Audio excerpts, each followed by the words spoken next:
Hello, welcome to my channel. My name is Fran, and today I would like to talk about the link between our mental activity and our material reality and why sometimes the two seem contradictory. Often, when you're trying to manifest a new reality, you will see opposite manifestations in your life at first. These may cause you to give up on the whole thing and just revert back to your old ways, which will just manifest more of the same. This has puzzled me for a very long time. Why isn't manifestation instantaneous? Why do we sometimes see some major manifestation or a small improvement to then be thrown right back to square one?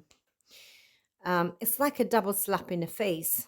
Something great happens, you think you're over the hill, that the wheel is turning, that you finally mastered the skill of manifesting your desired reality, and then bang, you're back to square one. Or at least that's what it feels like.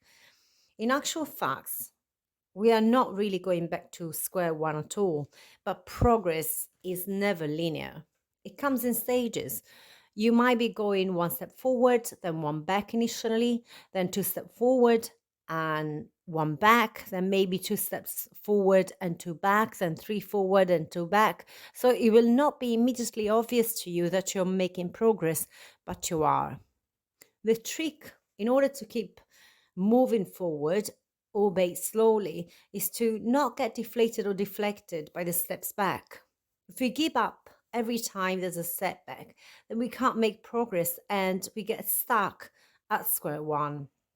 The reason for this type of step progress is that our brain needs time to adapt to the new script, to the new program, and so it may do so in stages. Still, at first retaining shreds of the old story, old habits, um, because they've been practiced for over and over many times, and therefore they have become ingrained, hardwired into our subconscious.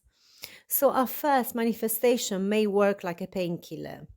Have you noticed when you have severe pain and take a painkiller, at first the pain will come and go? It will go in stages, in waves. This is because the painkiller needs to reach the receptor sites of the pain and interrupt the pain signal to the central nervous system. The pain will still be there, but the brain simply will not be able to process it or interpret it any longer. It won't be able to interpret the signals coming up from the peripheral nervous system, from the senses. As it may take some time for the chemicals to enter the bloodstream and then reach all receptor sites, at first going into our stomach and being digested, then entering the bloodstream, then going to the specific receptor sites via the bloodstream, and then occupying them and blocking the pain transmitting chemicals from attaching to them. So, from our human, very physical, very real feeling perspective, maybe for the first hour or so, you will feel like the painkiller is not working at all or not doing anything. This is because the pill is still being digested and broken down. Then, as the drug enters the bloodstream and reaches some receptor sites, you might experience a wave of relief, followed by another burst of pain. This is simply because some of the receptor sites are still active and have not yet been blocked by the chemicals in the drug. Then you will experience another wave of relief, this time slightly longer, and then another quick burst of pain. This time the pain will be slightly shorter and not as intense as the previous burst of pain. Now, initially, this will feel agonizing. Just as you're feeling better, you get another burst of pain. After the relief, the pain may feel even worse because you've just experienced the relief. You've just surrendered to the relief, to the good feeling. If you haven't suffered from severe pain before and you haven't had to take strong painkillers, you might think that the tablet isn't working or isn't strong enough.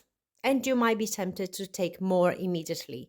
This is why on the drug description leaflet, you will find a maximum recommended dose within a certain amount of time because people are impatient, especially when dealing with pain and suffering, and may overdose in the attempt to hasten results. Manifestation is a little bit like a painkiller, with one difference. You cannot overdose on manifestation, just like you cannot untake a painkiller. You see, once you take a painkiller, it will do its job, whether you like it or not, unless you make yourself sick before it gets digested. But once it gets into the bloodstream, there's no going back. So, to carry on with the analogy, let's say you're changing your story, your inner dialogue, and your dominant thoughts. Progress or relief will come in waves. Now, the trick is to not figuratively make yourself sick every time you feel a burst of pain. You see, once you see some improvement, know that you're on the right path, then the pain is ending. So bits of the old pain, of the old story, may still come up um, in your reality, as your new story has not reached all receptor sites yet, so to speak. The key word here is yet.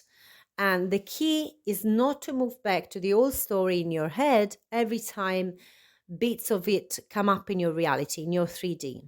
The trick is not to pay attention to it and simply know that that's the old story making its way out of your system. Just because bits of the old stories are coming up, are resurfacing, are showing up in your reality, it doesn't mean that your reprogramming isn't working. And just like those bursts of pain, when it comes and goes in waves, as upsetting as it is, we know that it's just going.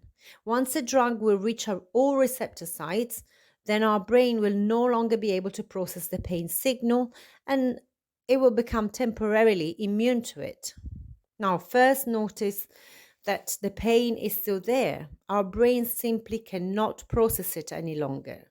And secondly, this is only temporary.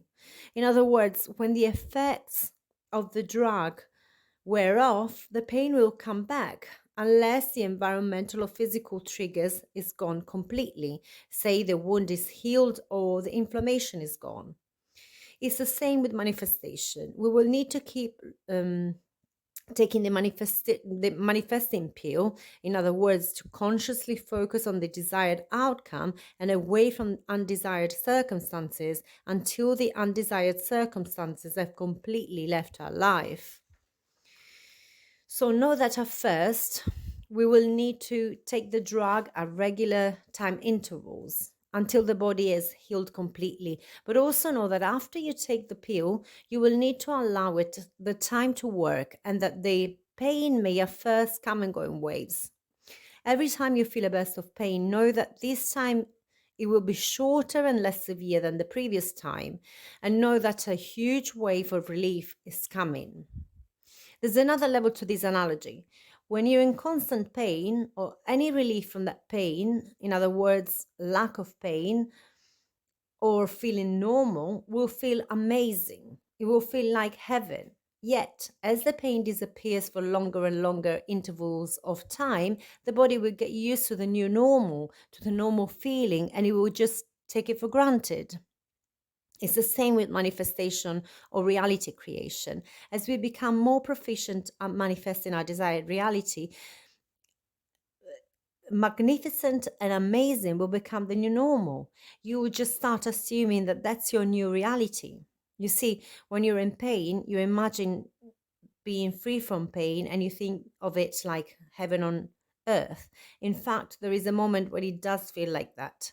And that is the moment in which the pain first starts releasing its grip over your body. The pain relieving chemicals are flooding your bloodstream and may feel like a proper high. The high, from the perspective of someone who is in constant pain, is simply someone else's normal or baseline. This is why people get hooked on painkillers. The problem with chemicals is that your body gets used to them and then you need higher and higher doses to feel the high. Manifestation is similar in that your life will start to improve. And as it does so, you will slowly get used to it, and the stuff you used to dream of will become normal. You will manifest bigger and better things, and you will grow into your manifestation journey. Another similarity in this analogy is that while it's really easy to spot the pain bursts, it's relatively hard to spot the progressive improvement. As soon as the pain stops for a longer period of time, we will simply assume that there's nothing special to this lack of pain. Being pain free will become the new normal, the new baseline. So we will quickly forget that this normal used to look like bliss from our severe pain perspective. And don't get me wrong, this is good. We need to forget about the pain if we want to move into the pain-free reality. But it's also good to remember that what may now feel like normal or nothing special used to feel like a high. So once you take the manifestation pill, so to speak, know that it will take some time for it to enter the system and that the unwanted reality may resurface from time to time. At first, more vividly and more frequently, then progressively it will disappear completely, and it will even you will even be able to forget about it. So when you first see evidence of the old reality resurfacing, even after you've been reprogramming your thoughts and habits and beliefs for a while, do not get discouraged. Do not take it as a sign of failure. Do not give up. Know that it's the old reality slowly making its way out of your system, out of your body, out of your mind. It may feel even more painful than before, and that's because you've now had a brief taste of relief, of the new reality showing up in your life. It's all a sign that you're going in the right direction. If every time the old story resurfaces, you get attached to it, give up, throw your hands up in the air, then it's like making yourself sick and regurgitating the painkiller before it had the chance to get down to your stomach and be digested. So just remember this. Progress is never linear. Manifestation will come in waves. Bits of the old story will still or might still come up while you're reprogramming your subconscious mind. During these times, stay patient. Hold on. The high is just around the corner. So nothing, it's worth just refocusing on the old story because you will just start from square one again. So do nothing, just breathe through it, observe it without judgment if you can. Just look at it as if it didn't happen to you. Though it may seem impossible to ignore the pain, it may be possible to withstand it by reminding yourself that the pain or the old reality is just working its way out of your system. By blocking our brain's ability to process it, slowly we are locking the unwanted reality out of our consciousness. But we do need to be willing to go through the intermediate phases. Also, by having faith and trusting in the process, you will enhance the painkiller effectiveness by enabling the placebo effect. So I will say it again, as it's worth repeating. When you're manifesting consciously, as we are manifesting unconsciously all the time, but when you're doing it consciously, imagine you have taken a pill and know that it works. It will work, provided you don't make yourself sick and get rid of it altogether before you can digest it.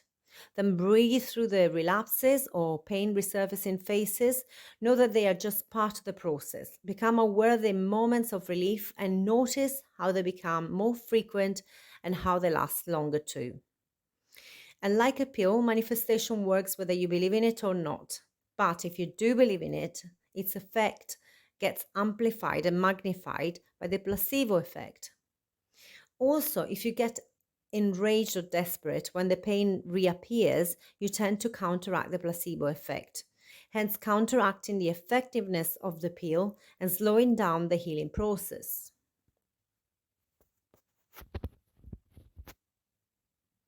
Furthermore, when you get scared or angry, your brain releases chemicals into the bloodstream, such as adrenaline and cortisol, which actually counteract the placebo effect and slow down the healing process by weakening the immune system. So your reaction to external circumstances is never meaningless or insignificant. Whether you want to look at it from a psychological, physical, or spiritual perspective, we are never merely external observers, victims of our circumstances, or impotent spectators. Reacting means creating. Look, I like to be scientific and realistic about things too. But when renowned scientists, such as John Gribbin, for instance, tell you that quantum uncertainty has nothing to do with our ability or inability to make precise measurements, it's something that is built into the quantum world, in other words, into the world, as everything is quantum, so that an entity such as an electron does not have a precisely determined position and momentum or velocity at the same time. Now, think about this: the electron is the building block of matter. Now, even the fact that we refer to it as a building block is highly deceptive, but such are the limits of language when describing reality, because we're trying to build a picture in our mind of something that we've never seen. So stick with me for a second. Electrons are what we're made of, say. You, me, and everything else in this physical world of senses. And to quote the famous quantum physicist Heisenberg, the electron itself does not know both exactly where it is and exactly where it is going at the same time. Either position or momentum can be specified as precisely as you like, provided that there is correspondingly larger uncertainty for the other. And he goes on to say that we cannot know as a matter, even as a matter of principle, the present in all its details. And therefore, I would add, you cannot predict the future. Now, this is huge, this is massive. Quantum physics tells us that how you observe reality will change the reality you look at. That if you measure where you are, you make that more real. And if you measure or observe where you are going, you make that more real. In between observations, it makes no sense whatsoever to speak of reality, as if reality doesn't exist outside of observation. Now, since as human beings, we have the ability to use our imagination creatively to observe something that is not perceived by the senses, yet, if we make such imaginal act real or realistic enough, it stands to reason that we can use the gift of imagination to create reality. We do this all the time. We just don't know that we're doing it. This is largely the reason why our future resembles our past, because we keep observing the past as if it were still present, rather than observing the desired future as if it were already present. Of course, our ability to remember the past, as we said, is essential to our survival. We need to be able to identify potential threats in our environment and avoid danger, and remember where we can get food, for instance. Also, our ability to remember the past is essential to our a sense of continuity, to our sense of identity. If you've seen the movie 50 First Dates, you will know what I'm talking about. Our long term memory is essential. What is not essential is to keep observing the past and experiencing the same thing in the future, especially if that thing is unwanted or undesirable. We can actually pick and choose what we remember, what we want to re experience in the future. We can use our imagination to reframe past experiences or to imagine something completely new and exciting happening in the future. As long as we keep observing the past as something still happening in our mind in the present moment, we will keep repeating it, reproducing it, and recreating it. As Heisenberg stated, you cannot know at the same time where you are and where you are going. In other words, the moment you know where you are, you lose track of where you're going. Or to rephrase it, you need to stop observing your position if you want to gain some momentum towards your desired reality. So if you're feeling stuck, it's because you keep taking the pill and throwing it up at the first sign of pain. Reobserving your current circumstances into reality over and over again. So hold tight. And if it feels like you're going through hell, as they say, keep going. You just need to wait for the drug to kick in, for your subconscious mind to catch up to your conscious efforts. As you might have noticed, I used the banner from Limitless, the movie, for this podcast. In the movie, the main character portrayed by Bradley Cooper discovers this drug, this pill, which, once taken, will enable you to see infinite possibilities, where before you could only see obstacles and limitations. The world is exactly the same as before. The possibilities were there all along. It's just that your rational mind could only see what it had been trained to see: fears, blocks, limitations, danger, and so on and so forth. The pill allowed him in the movie to access this higher consciousness and remove the limiting filter of his subconscious and his conscious mind too. All of a sudden, it became, as the title suggests, limitless. Now, here's with the analogy with conscious manifesting ends. Pills have side effects. Retraining your subconscious mind does not. But we do need to be patient. Even a pill doesn't work immediately. So stick with your vision until you start seeing the first signs of change. They don't have to be big, they don't have to be massive and huge, they don't have to be that obvious. Just notice the first small signs of change. Then know that it is done. Your desire, your manifestation, your creation, it's already done. So this is it for today. I intend that this content helps you get unstuck and move forward towards your desired outcome, whatever it is, at the speed of light. I intend that it makes you more resilient and that it helps you persevere through the beginning stages of manifestation, and that it helps you ignore information coming up from the senses long enough for the senses to be shut down to it, so that you can enjoy the upcoming high, and so that that high can become your new normal. If you've come this far and found this audio helpful or interesting, please remember to like, share, subscribe, and of course, hit the bell option to be notified of my future podcasts. In any case, thank you for listening. Have a wonderful, magnificent, limitless, awakened life.